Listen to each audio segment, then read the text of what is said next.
Hello, my name is Herman Gadege. I am a full stack developer. I got this project. It's supposed to be a take home for an interview. So we had to build a learning management system or software with some few capabilities. One of them is having two users, that's the admin and the learner themselves. Each are supposed to get their own dashboard space so that they can interact with the LMS together. So for the front end, I was supposed to pick Java and a framework between React, Vue or Angular, and then make my own designs based on the requirements that I have.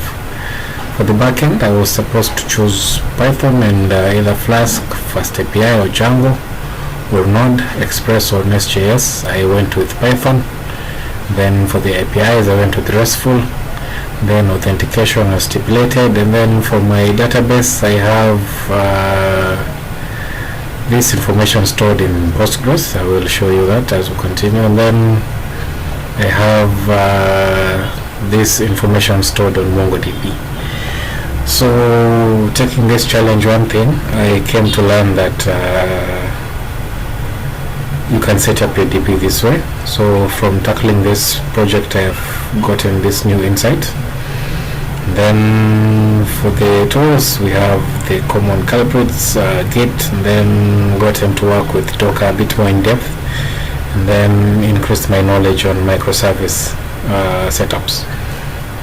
So for the functionalities, I have my admins logging in currently and being redirected to their dashboards. I have the routes laid out for their CRUDs when they interact with courses and lessons. So the rest is just adding features into the system. For the learner, they can log in also, get to see their dashboard, and later on they will get to see the courses, select and take the courses themselves and answer questions. For the non-fundamentals, I have my passwords hashed, and then I will add the audit trail for security purposes, and then I will also add validation, and then meet error handling for the system itself, and then readable code, and we'll make documentation by starting with this short video. So we can jump into the codes for a second. So my backend is with Python, UV init. It creates for me this nice arrangement here. So I have my models, so if I want to add functionalities, I'll add them into the modules. And then we have models. So currently we have a course, organization and user. We have organization. Why?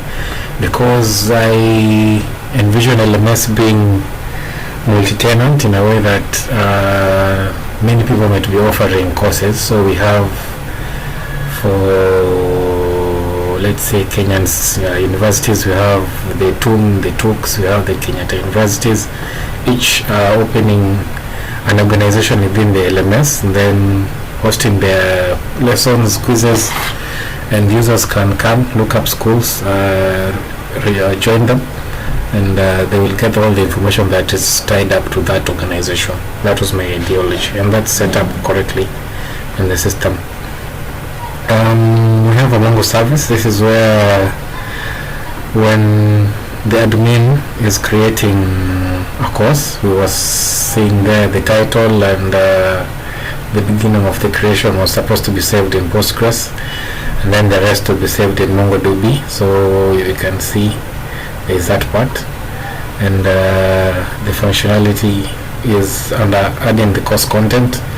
You get to see how it's going to be sent into MongoDB, and how the title and the parent basically of this course content will be saved in Postgres.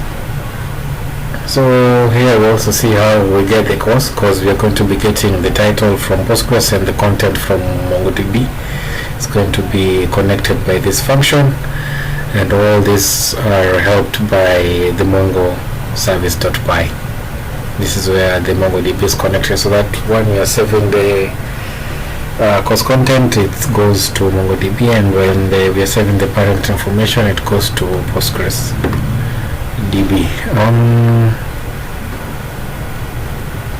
on that, we have setups for the Docker itself. We have a backend file for Docker. We have Frontend. Similarly, we have the Docker file for Frontend. Then I have my system laid out in a way that all my API calls come from this singular folder. So we get to see all the authentication and client, and then courses, and then stuff, which is a file that I should remove. I don't have stuff yet. So assets, just assets, and then components. These are the reusables, and then we have a navigation for my sidebar, so that we can interact with the sidebar from one singular place, just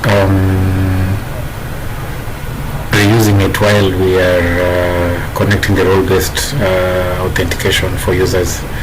So we have the auth context here, helping us with the tokens and all.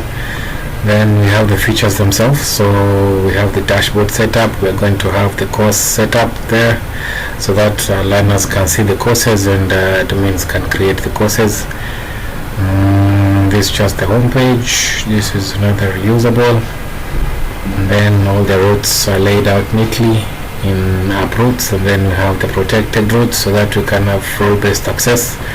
Then all the stylings in one folder, so that we can have global styling and make it easier to interact with the styles of the system itself. And that we have the env in the Docker here for the front end, similarly. And then all this is tied up together neatly in one Docker file, which has the information that we need to compile both the front end and the back end and the databases. And then everything neatly tied up together is started up by this command, docker compose up. Once you start it, you see it's initiating, and it will show you all the culprits are up and running.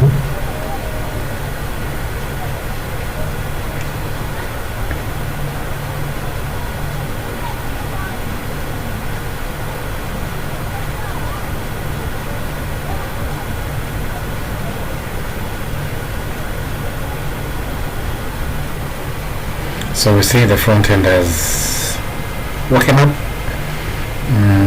We can access it from that specific place. MongoDB is also up. And with that, the system is actually live. So we get to interact with the front end. We see front end actually wakes up and it's there. I don't have credentials yet in the system, that's why we're going to see it's failing. I had set up this so that in a way that I was dealing with Vite and Flask separately, but right now, since everything is tied up together, I switched to a new Postgres URI, so that we can have the local setup in a singular place for Docker to start up everything with one command, as stipulated in the requirements in the document. I have that configuration on so that I can test authentication and make sure everything is working, and then I moved to setting up Docker. So we'll go on and create new users and test everything fully, and then continue adding some more features into the system until the whole BRD is complete. So that will be my first video. We will continue until I finish the project. Thank you.